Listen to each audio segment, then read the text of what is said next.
दोस्तों 2024 लोकसभा चुनाव 7 चरणों में करवाए जाएंगे, लेकिन राजस्थान की 25 लोकसभा सीटों के लिए पहले 2 चरणों 19 अप्रैल और 26 अप्रैल को करवाए जाएंगे। राजस्थान की 10 ऐसी सीटें हैं जिन सीटों पर कांग्रेस आगे है। कांग्रेस इन सीटों पर क्लियर कट मेजोरिटी से जीत दर्ज कर सकती है। आइए बात करते हैं कौन सी हैं वो 10 सीटें जिस पर कांग्रेस जीत दर्ज करने जा रही है। सबसे पहले बात करते हैं नागौर की। नागौर से कांग्रेस और इंडिया अलायंस की तरफ से आरएलपी के हनुमान बेनीवाल को टिकट दिया गया है। 2019 में उन्होंने बीजेपी के साथ गठबंधन से चुनाव लड़ा था और नागौर से जीत दर्ज की थी। अब की बार उन्हें कांग्रेस के साथ गठबंधन किया है और उस सीट से चुनाव लड़ रहे हैं। बीजेपी की तरफ से ज्योति मिर्धा को टिकट दिया गया है। पिछली बार उन्होंने कांग्रेस की टिकट से चुनाव लड़ा था, लेकिन सुनने में माना जा रहा है कि हनुमान बेनीवाल नागौर से एक तरफा जीत दर्ज करने जा रहे हैं। उनकी इस सीट पर काफी मजबूत पकड़ है और वे इस सीट पर जीत दर्ज करने जा रहे हैं। दूसरी सीट है बाड़मेर। बाड़मेर से बीजेपी की तरफ से कैलाश चौधरी को टिकट दिया गया है। वहीं कांग्रेस की तरफ से उमेदाराम बेनीवाल को टिकट दिया गया है और इसी के साथ साथ निर्दलीय रविंदर सिंह भाटी भी सीट से चुनाव लड़ रहे हैं। लेकिन कांग्रेस के उमेदवार बेनीवाल को इस टिकट पर काफी अच्छा स्ट्रॉन्ग कैंडिडेट माना जा रहा है, क्योंकि रविंदर सिंह भाटी इस टिकट से निर्दलीय चुनाव लड़ रहे हैं तो वे इस सीट से बीजेपी की वोट काटने में सफल होंगे और इस कारण उमेदवार बेनीवाल इस सीट को आसानी से जीत जाएंगे, जीत दर्ज कर लेंगे। तीसरी सीट है टोंक सवाई माधोपुर। इस सीट से बीजेपी की तरफ से सुखबीर सिंह जौनपुरिया को टिकट दिया गया है। वहीं कांग्रेस की तरफ से हरीशचंद्र मीणा को टिकट दिया गया है, लेकिन इस सीट से हरीशचंद्र मीणा को काफी स्ट्रॉन्ग कैंडिडेट माना जा रहा है। हरीशचंद्र मीणा से जनता काफी खुश है, उनकी इस सीट पर काफी अच्छी मजबूत पकड़ मानी जा रही है। वहीं जनता सुखबीर सिंह जौनपुरिया से काफी नाराज है। जनता चाहती थी कि उनकी टिकट बीजेपी की तरफ से बदल दी जाए, लेकिन बीजेपी ने ऐसा नहीं किया, उनको दोबारा टिकट दे दिया।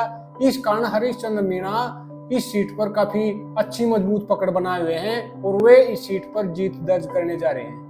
चौथी सीट है कोटा। कोटा से बीजेपी की तरफ से ओम बिरला को दोबारा टिकट दिया गया है। वहीं कांग्रेस की तरफ से इस सीट पर प्रहलाद गुंजल को टिकट दिया गया है, लेकिन कोटा की जनता चाहती थी कि ओम बिरला को यहाँ से दोबारा टिकट ना दिया जाए, क्योंकि उन्होंने यहाँ पर कोई काम नहीं किया है। लेकिन बीजेपी ने ऐसा नहीं किया। वहीं कांग्रेस की तरफ से इस सीट पर प्रहलाद गुंजल की काफी अच्छी पकड़ है और वे इस सीट से ओम बिरला को हराने जा रहे हैं, इस सीट पर जीत दर्ज करने जा रहे हैं। अगली सीट है बांसवाड़ा। बांसवाड़ा से बीजेपी की तरफ से महेंद्रजीत सिंह मालवीय को टिकट दिया गया है। वहीं कांग्रेस और इंडिया अलायंस की तरफ से भारत आदिवासी पार्टी के राजकुमार रोर को टिकट दिया गया है।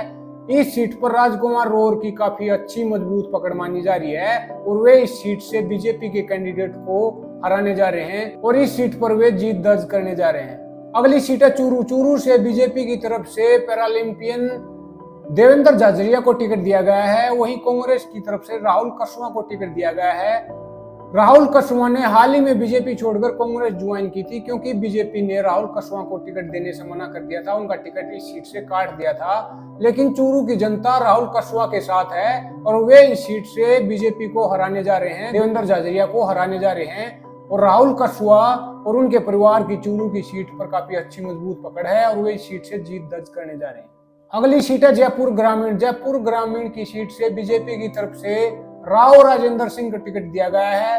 वहीं कांग्रेस की तरफ से अनिल चोपड़ा को टिकट दिया गया है। इस सीट पर अनिल चोपड़ा और कांग्रेस की काफी अच्छी मजबूत पकड़ मानी जा रही है। जातीय समीकरणों को देखते हुए प्लस ग्रामीण इलाके को देखते हुए अनिल चोपड़ा इस सीट से काफी आगे माने जा रहे हैं और वे इस सीट पर बीजेपी को हराने जा रहे हैं। अगली सीट है सीकर। सीकर से बीजेपी की तरफ से सुमेधानंद सरस्वती को टिकट दिया गया है, उनका टिकट बरकरार रखा गया है। वहीं कांग्रेस और इंडिया अलायंस की तरफ से सीपीआई के अमरा राम को टिकट दिया गया है, लेकिन अमरा राम को इस सीट से काफी आगे माना जा रहा है। इस सीट पर उनकी काफी अच्छी मजबूत पकड़ है, इसी कारण वे बीजेपी के सुमेधानंद सरस्वती को हराने जा रहे हैं और ये सीट भी कांग्रेस के खाते में जाने वाली है। अमरा राम इस सीट पर जीत दर्ज करने वाले हैं। अगली सीट अलवर। अलवर से बीजेपी की तरफ से भूपेंद्र यादव को टिकट दिया गया है। वही कांग्रेस की तरफ से युवा नेता ललित यादव को टिकट दिया गया है, लेकिन ललित यादव कांग्रेस की तरफ से इस सीट पर काफी आगे चल रहे हैं, उनकी इस सीट पर काफी अच्छी मजबूत पकड़ मानी जाती है और इस सीट से युवा नेता ललित यादव बीजेपी के भूपेंद्र यादव को हराने जा रहे हैं और ये सीट भी कांग्रेस के खाते में जाने वाली है। कांग्रेस सीट पर जीत दर्ज करने वाली है। और एक आखिरी सीट है झुंझुनू। झुंझुनू से बीजेपी की तरफ से शुभकर्ण चौधरी को टिकट दिया गया है। वहीं कांग्रेस की तरफ से इस सीट पर ब्रजेंद्र ओला को टिकट दिया गया है। लेकिन कांग्रेस के ब्रजेंद्र ओला झुंझुनू की सीट पर काफी मजबूत और दमदार प्रत्याशी माने जा रहे हैं। वे इस सीट पर जीत दर्ज करने जा रहे हैं और बीजेपी को इस सीट से हार का सामना करना पड़ सकता है। तो यह था राजस्थान की 10 लोकसभा सीटों का विश्लेषण, जिन सीटों पर कांग्रेस जीत दर्ज करने जा रही है, क्योंकि इन सीटों पर कांग्रेस ने अच्छे और दमदार प्रत्याशियों को टिकट दिया है। वहीं बीजेपी की तरफ से कई नेताओं को दोबारा टिकट दिया गया है, लेकिन जनता उन नेताओं से काफी नाराज है और कांग्रेस इन सीटों पर जीत दर्ज करने जा रही है। आप क्या सोचते हैं इसके बारे में कमेंट करके बताइएगा। ऐसी वीडियो देखने के लिए चैनल को सब्सक्राइब कीजिए, कमेंट कीजिए, लाइक कीजिए। नमस्कार।